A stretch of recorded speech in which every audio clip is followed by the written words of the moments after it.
Michael Jordan is considered by most NBA fans to be the greatest player ever. Now, rings aren't the only thing that define a player, but the fact that Jordan won 6 is a pretty amazing accomplishment, especially considering that he won those rings while going up against some of the greatest players in NBA history.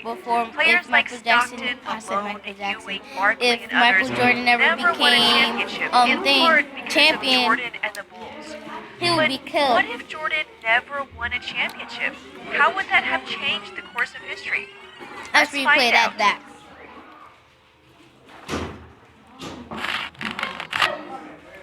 Daniel, before we get started, make sure you watch till the end of this video to see how you can get free NBA tickets from Game Time, who was kind enough to sponsor this video. Game Time is the easiest way to buy event tickets. There is a link in the description to download the app as well as our discount code, which we'll talk more about at the end of this video. This is our friend Jeremy.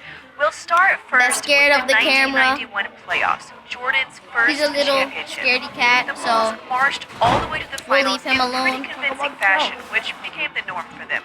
They swept the Detroit Pistons in the Eastern Conference Finals and met up with the Los Angeles Lakers in the NBA Finals. We're about to watch. Now this was towards the end of the Showtime Lakers era. Kareem was gone and Magic would soon retire. This was their last hoorah. Lakers got the ball. Let's fast forward to Game 3 when the series is tied at 1 game apiece. It's the fourth quarter and the Lakers are up 2 with 10.9 seconds left. What do I say? The Bulls have the ball. Whose number do they call for the last shot? 23, of course. Okay. Jordan. And he if you guys delivered. want to know Jordan hit how his Michael shot Jackson and sent looked the game into when he overtime had when hair, the Bulls just won comment and down took a below. 2-1 series lead. But let's say Jordan misses that I'm pretty shot. sure he never the had Lakers hair, win the game and but they go up 2-1.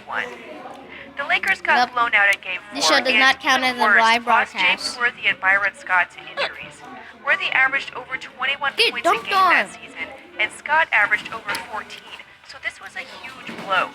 But let's say the injuries are somewhat minor. That's Both why players still missed the rest Chicago of the game, Bulls and is the winning Lakers still get blown the out, Lakers but is trash. those who are They able to They make smell it like back in trash. the following games. They're baby trash. The series is now tied 2-2. It's now Game 5. The series is tied, and the game is tied at 93-93 with 4:35 left. Over the next 4.5 minutes, John Paxson, of all players, scores 10 points, hitting shot after shot.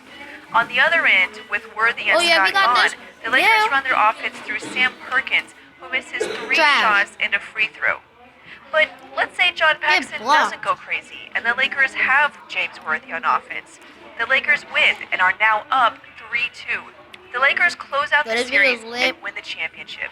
Magic Johnson wins his 6th ring and 4th Finals MVP award. Unfortunately, Magic is already the Lakers won the championship, list, but this definitely adds even more to his legacy. And then this is okay, now let's move on to the 1992 playoffs.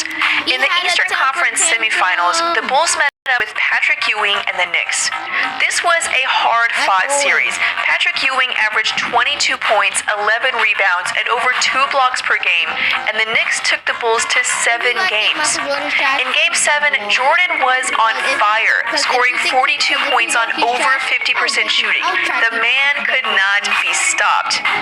But let's say he could be stopped.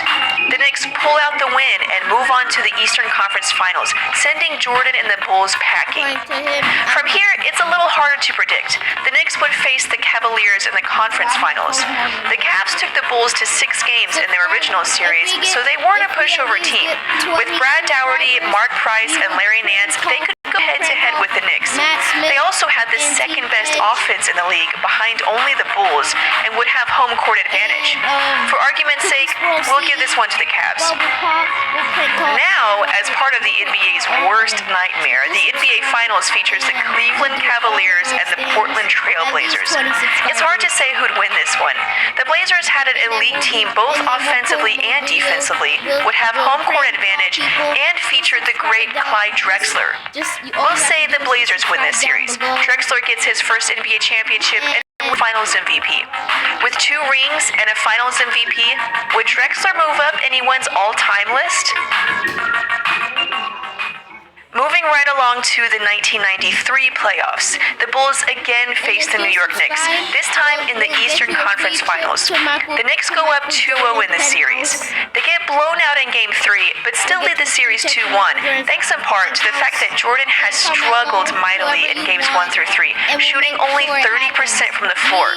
However, after seeing the New York newspapers blasting his horrible performance in the series, Jordan went off in Game 4, scoring 54 points on 60% shooting, tying the series at 2 games apiece. We'll make sure. But let's say Jordan continues to struggle and doesn't score 54 points. The Knicks win Game 4 and take a commanding 3-1 series lead. Okay.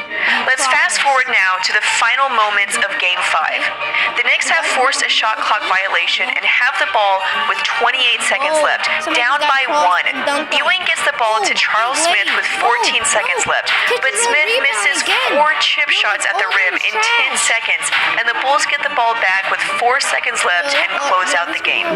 But let's say he makes just one of those shots. The Knicks now go up by 1, possibly 2, since the refs easily could have called a foul. With only 5 to 10 seconds left, the Knicks put the hammer down on the Bulls and win the game and the series. They now move on to the NBA Finals, going up against the Phoenix Suns and league MVP